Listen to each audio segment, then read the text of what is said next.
Believers were meant to be the furthest away from this. We were meant to be people with high aspiration. Why? Because the truth is that you can work for the dunya day in, day out for 100 years, but you will only get that which Allah has decreed for you. As for working for the deen of Allah subhanahu wa ta'ala, the Prophet sallallahu alayhi wa sallam said, Man arada hasanatan walam ya'malha. Whoever intends to do a good action, but for some reason, so he intends to do good action, but for some reason he is unable to do that good action. So you want to do a good action, but for some reason you are unable to do that good action. Allah will still write that good action for you. Allah will still write that good action. We have no concept of ceiling in the deen of Allah subhanahu wa ta'ala. You intend to do a good action and you're sincere and you're unable, that will be written for you. On the day of judgment you will see that. In the time of Abdullah ibn Mubarak rahimahullah, Abdullah ibn Mubarak was an amazing personality. Out of all the imam, the only imam who was never disparaged was Abdullah ibn Mubarak rahimahullah. One year he would do jihad and the next year he would do hajj. He lived in a place called Merv, Central Asia, and he would travel every other year for hajj. So he goes for hajj, like many of the hajis have now come back from hajj. And he reaches Merv and he reaches hajj. He performs his hajj. And after performing his hajj, he's sleeping. And he sees a dream, two angels descend. And one angel says to the other, he said, how many people have performed hajj this year? He says 60,000. He said, how many people's hajj has been accepted? He says, not even one. Not even one. Besides one man called Abdullah ibn Muqaffal, a cobbler from Damascus. He didn't even attend the hajj, but Allah accepted his hajj. Abdullah ibn Mubarak rahimahullah wakes up in the morning, he's deeply concerned about this. He's shaking, he's perspiring, and he hurries to Damascus. And he reaches Damascus and he asks the people of Damascus, do you know a man called Abdullah ibn Muqaffal? And they direct him to his house. He knocks on the door. Abdullah opens the door, he asks him name, he says Abdullah ibn Muqaffal. He said, what's your profession? He said, I'm a cobbler. So he says to Abdullah, he said, I want to ask you a question.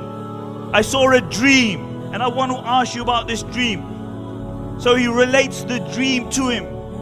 And Abdullah ibn Muqaffal says, I'll tell you, I am a cobbler and I had a deep desire to perform hajj, because my income is very little. For the last 20 years, I have been saving up to perform hajj. For the last 20 years, I've been saving up to perform hajj. And this year I had enough money to perform hajj. And he said my wife was pregnant. And she smelled meat from the neighbor's house. And you know pregnant women, when they smell something, they want it there and then. So she asked me to go and ask neighbors for the meat. So I went to the neighbor's house and I knocked on the door. And the lady opened the door. And I said, my wife is pregnant and you're cooking some meat. Can I ask you for that meat? Can I ask you for that meat? And the lady said, the meat is halal for us, but it's haram for you. And Abdullah ibn Muqaffal said, how's that? Halal for you and haram for us? And the lady said that for many days, my children have had nothing to eat. They've been starving. And today I was walking on the street and I saw a dead donkey and I cut the meat from the donkey, and to feed my children I came, and the meat that I am cooking is that meat of the donkey. So it's halal for us and it's haram for you. And Abdullah ibn Muqaffal says, I went home. I bought all the money that I had gathered for 20 years and I gave it to this lady and I said, this is my hajj.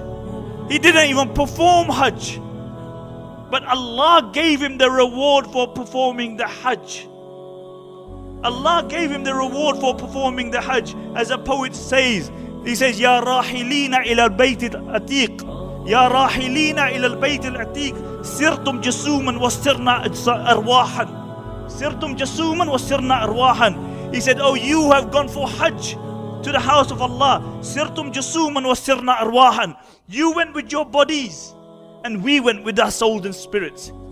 إِنَّا أَقَمْنَا عَلَى أُزْرٍ وَعَنْ قَدْرٍ وَمَنْ أَقَامَ عَلَى أُزْرٍ فَقَدْ رَاحَ. He said, if we stayed behind, then we stayed behind due to an udhr, due to an excuse. And the person who remains behind due to an excuse, then it is as though he has gone. He said, it's though he has gone. We didn't stay behind because we wanted to, but Allah has decreed that we couldn't go. So we stayed behind. But the person who stayed behind, it is as though he has performed the Hajj. And this is the deen of Allah subhanahu wa ta'ala. Allah gives the deen of Allah subhanahu wa ta'ala. Allah gives you according to your intention.